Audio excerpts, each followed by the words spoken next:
This syrup bottle with your label on it was found near Gerald's body. Did you supply it, Ms. Marshall?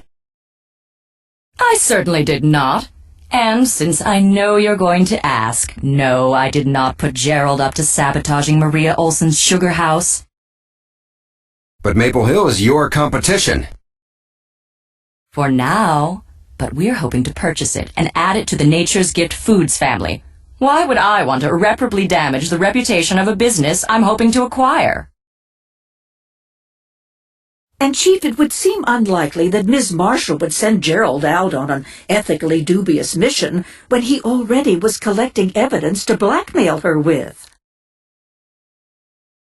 I guess that wouldn't make much sense. Ms. Marshall, do you use red food dye in any of your products? Sure, we use it in some of our processed maple candies. So it's entirely possible that Gerald took the dye for himself. I can assure you that I had nothing to do with it. Now, if you'll excuse me, I have a meeting with a supplier. I wonder if this letter opener we found was used to force the window open at the sugar house. Let's head back to Maple Hill and find out for sure.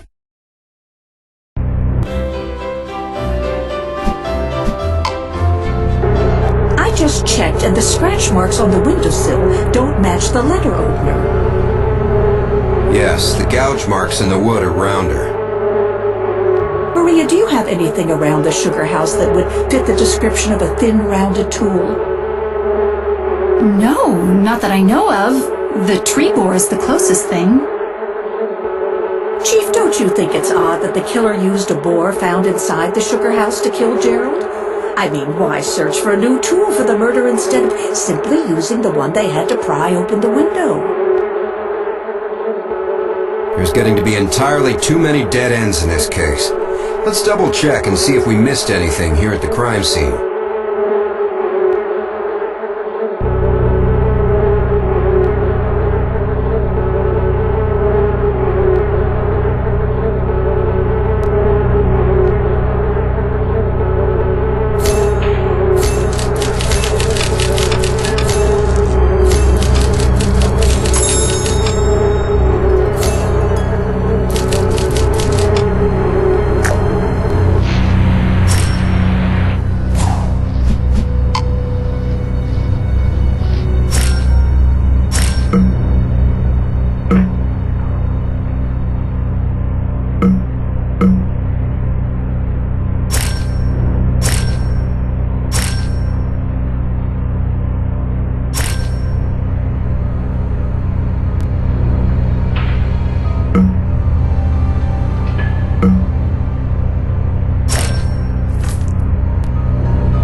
Just not sure what those green fibers we found on the windowsill might be from.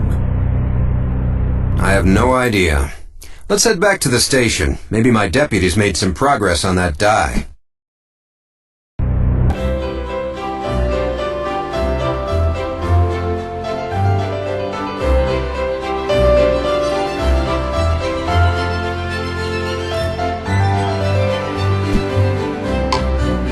Chief? I've good news and bad news. What's the bad news? The bills found in the money clip at the crime scene can't be traced. Swell. How about the good news? We're just about to do the final tests on that dye in the syrup bottle found at the sugar house.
Looks like the syrup bottle contained a dye called number 7 red. Now that we know the exact type of dye Gerald planned to put into Maria's sap, we need to find out where it came from, and the first place to check is Nature's Gift Foods.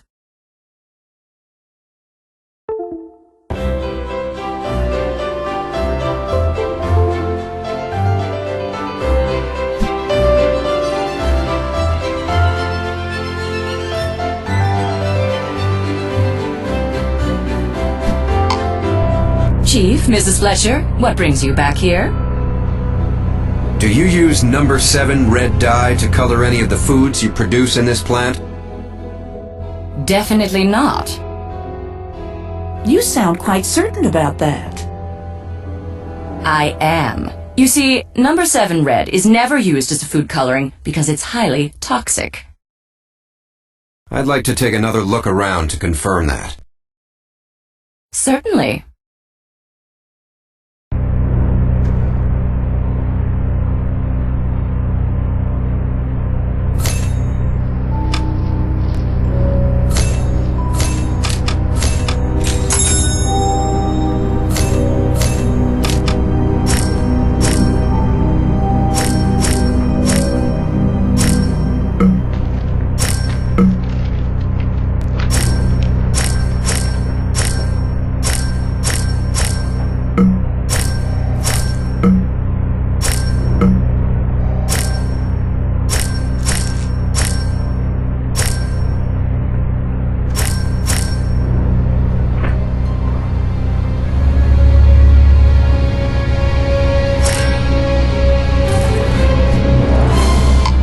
So if the dye Gerald was carrying isn't used as a food coloring because it's toxic, that makes what he was planning to do to Maria's batch of sap all the more serious. But it also seems to rule out Nature's Gift Foods as its source. Well, back to the station. And back to square one.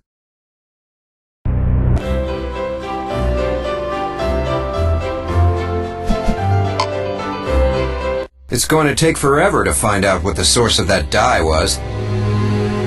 I'm afraid so. Hello, Mark. I'm here to collect Gerald's belongings. Of course, Sally. I'll have someone bring the box to your car while you're filling out the yellow release forms. Mrs. Morgan, I nearly forgot. A friend had this scarf of Gerald's, and I offered to return it to you. Oh, thank you, Mrs. Fletcher. I hand-knit that scarf for Gerald last Christmas.